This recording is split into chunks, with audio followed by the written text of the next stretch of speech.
Our next resource is NC Live. NC Live is, once again, it's consortium based. There's all sorts of different libraries across the state of North Carolina, academic as well as public. They're all contributing to this as a resource.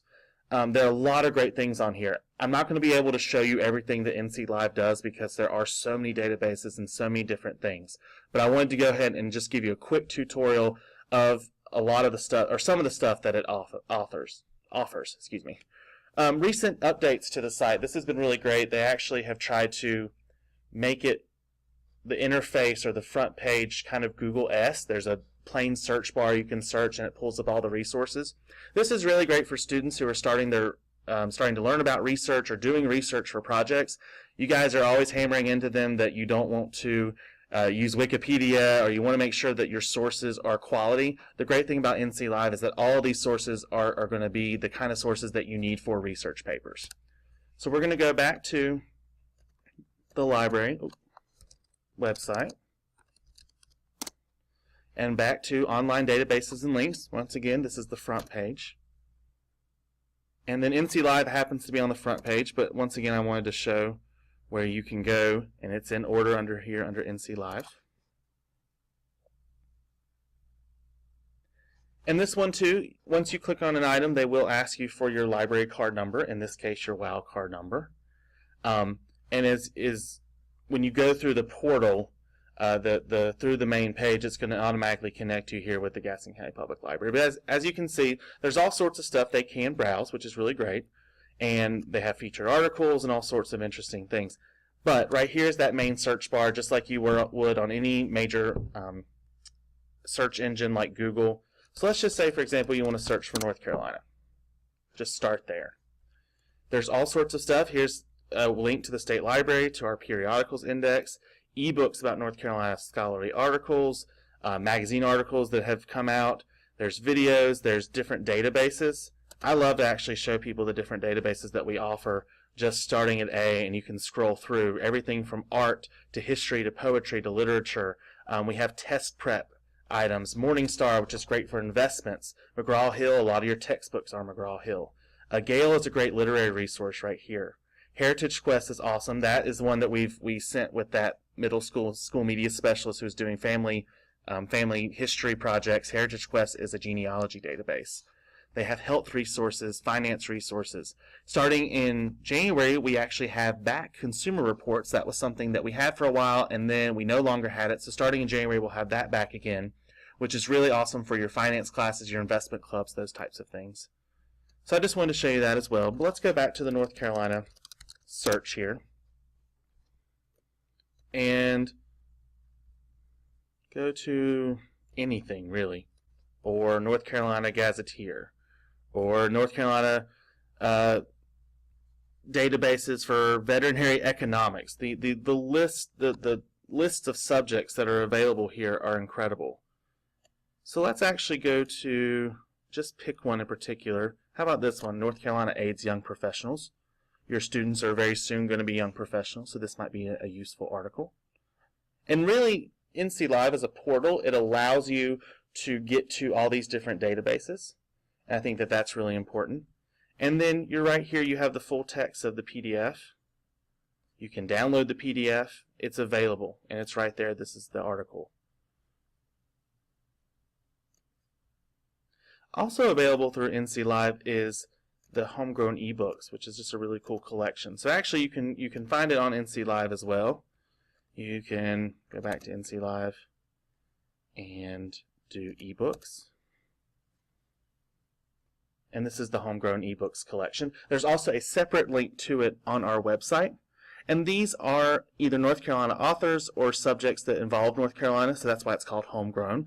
So for those of you who are doing North Carolina history, North Carolina social sciences, anything like that, this is a great place to find ebooks that are specifically geared towards North Carolina. So I wanted to show you that as well.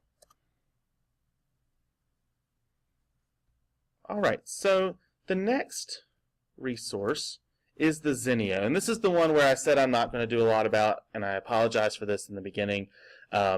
So right now Zinio is merging with another resource called One Click Digital, which used to be downloadable audiobooks, e-audiobooks, and Zinio provides online magazines. So this is a really cool resource. It's going to be free with the wildcard. Right now, though, they're in the process of becoming one entity called RB Digital. And until they're complete on their end, this isn't something the library can control.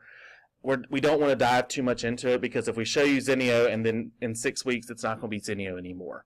So once everything's merged and we as the staff kind of get our head straight on exactly what RB Digital does, we're going to try to make sure we send out some information for you. And then the last one I wanted to discuss is Rocket Languages. This is a big one for the language classes and just for anyone who's interested in learning a new language. Once again, you're going to require an email address like you would for putting holds on NCDL. But this is really geared towards the older students, so these are going to be the ones that have those emails available to them. So once you set up an account, you just have to set up an account. So once again, we're going to go back to gastonlibrary.org.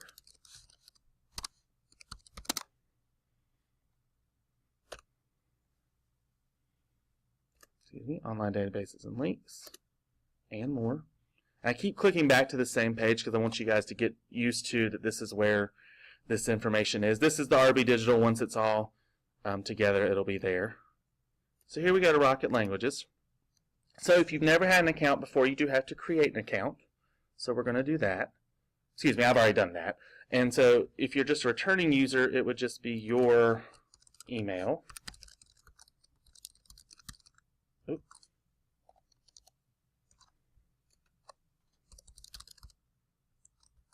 I think that's my password.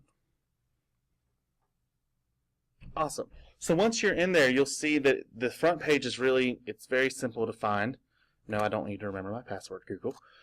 So we have a lot of different languages. The ones that you're probably going to be most interested in are the Spanish and the French, because those are the ones that are taught kind of en masse across Gaston County. There's also Rocket Inglés. This is for ESL students trying to learn Spanish. I'm actually going to get out of that because I don't know enough Spanish to know what it's saying. So I'm going to go down here to Rocket Spanish and go the other way.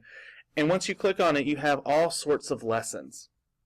Some of them are audio-based, how to pronounce things. They're just all these different things that you can do. And it's a great way to self-pace learning new skills, learning new languages. And there's also going to be one on NC Live. Right now, it's a different source, but in January, it's going to be called Mango. And it's going to be just like Rocket Language, another a source to help people with learning new languages.